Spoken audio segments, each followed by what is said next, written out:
Coba deh, pikirin sebentar. Dunia yang ada di dalam ponsel Anda itu gimana sih asal-usulnya?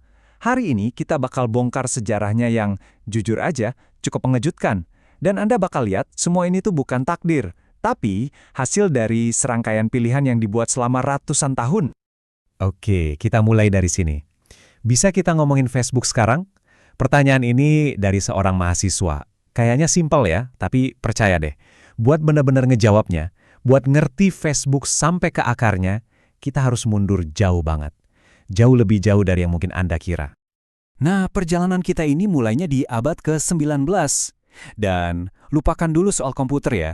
Ini semua berawal dari seorang astronom asal Belgia dan satu idenya yang, wah, benar-benar radikal pada masanya. Coba bayangin deh, saat itu masyarakat kan terasa kacau balau ya. Terus muncullah Quetelet dengan ide yang bisa dibilang gila.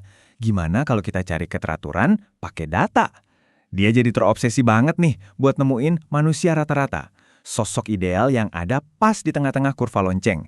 Yang menurut dia, itulah yang normal. Tapi ceritanya jadi seru pas sepupu Charles Darwin, si Francis Galton muncul. Dia bener-bener membalikan idenya Quetelet, dia bilang, udah lupain aja si manusia rata-rata itu. Menurut dia, yang paling penting itu justru yang di ujung-ujung kurva, yang super jenius atau yang dianggap menyimpang. Jadi, dengan rumus matematika yang sama, tujuannya bukan lagi nyari kesamaan, tapi justru memeringkat orang. Dan ya, inilah asal-muasal kenapa sekarang kita terobsesi banget sama peringkat dan penilaian. Oke, jadi ide baru buat memeringkat dan memilah-milah orang ini ternyata nggak cuma berhenti di buku-buku tebal akademis. Nggak, aplikasi pertamanya dalam skala super besar justru lahir dari medan perang, dari konflik global. Coba kita lihat Bletchley Park pas Perang Dunia Kedua.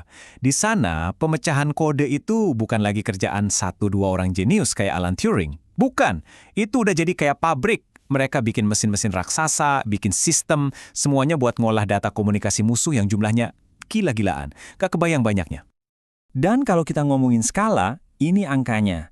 Di tahun 1955, penerusnya Bletchley Park, yaitu NSA, itu ngolah siap-siap ya, 37 ton data sadapan. 37 ton. Dan itu setiap bulan, ini udah bukan lagi soal mencain kode, ini soal data yang udah jadi mesin perang raksasa buat negara. Jadi, coba kita lihat lagi perjalanannya. Cuma dalam waktu sekitar 100 tahun, sebuah ide iseng dari seorang astronom berubah total jadi senjata pengawasan permanen yang dipegang oleh negara. Cepat banget perubahannya. Tapi teknologi perang ini ternyata nggak selamanya jadi rahasia negara. Enggak. Teknologi ini nemuin medan perang baru yang sangat sekali beda, yaitu pasar. Jauh sebelum ada internet seperti sekarang, seorang ekonom bernama Herbert Simon itu udah bisa ngintip masa depan. Dia sadar kalau informasi ada di mana-mana dan melimpah ruah, maka barang yang paling berharga, yang paling langka, itu bukan lagi informasinya, tapi apa yang dihabiskan oleh informasi itu, yaitu ya perhatian kita. Nah, ini dia jawaban buat pertanyaan si mahasiswa di awal tadi. Inilah cara kerja Facebook, Instagram, TikTok, dan kawan-kawannya. Ini tuh kayak mesin 3 langkah. Simpel kelihatannya, tapi luar biasa kuat. Dan tujuannya cuma satu, memanen perhatian kita, lalu menjualnya. Hasilnya gimana? Ya, bisa kita lihat, model bisnis ini sukses luar biasa. Saking suksesnya, sekarang cuma segelintir perusahaan raksasa aja yang nguasain hampir seluruh pasar iklan digital. Mereka bisa dibilang yang nulis ulang aturan main di ekonomi internet. Semua ini membawa kita ke kondisi sekarang, di mana sekarang ini lagi terjadi pertarungan sengit yang gak ada habisnya buat ngerebutin kendali atas data.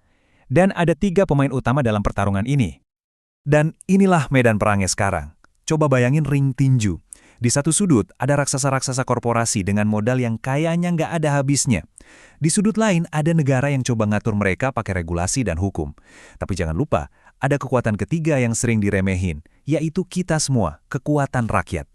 Kita melawan dengan cara kita, lewat aktivisme, boikot, atau bahkan menuntut perubahan dari dalam perusahaan itu sendiri. Jadi inti dari semua ini apa? Gini, poin terpentingnya adalah dunia kita yang sekarang serba data ini bukanlah sesuatu yang pasti terjadi. Ini bukan takdir. Ini semua adalah hasil dari pilihan-pilihan spesifik yang dibuat orang selama 200 tahun terakhir. Artinya, dunia digital kita itu dibangun, bukan terjadi begitu saja. Dan karena itu dibangun, kita semua punya suara untuk ikut nentuin apa yang bakal dibangun selanjutnya. Dan akhirnya kita sampai pada satu kesimpulan. Sejarah data itu pada intinya adalah kisah tentang kekuasaan. Nah, pertanyaannya sekarang adalah, bab selanjutnya dari kisah ini akan seperti apa? Jawabannya ada di tangan kita semua lewat pilihan-pilihan yang akan kita buat.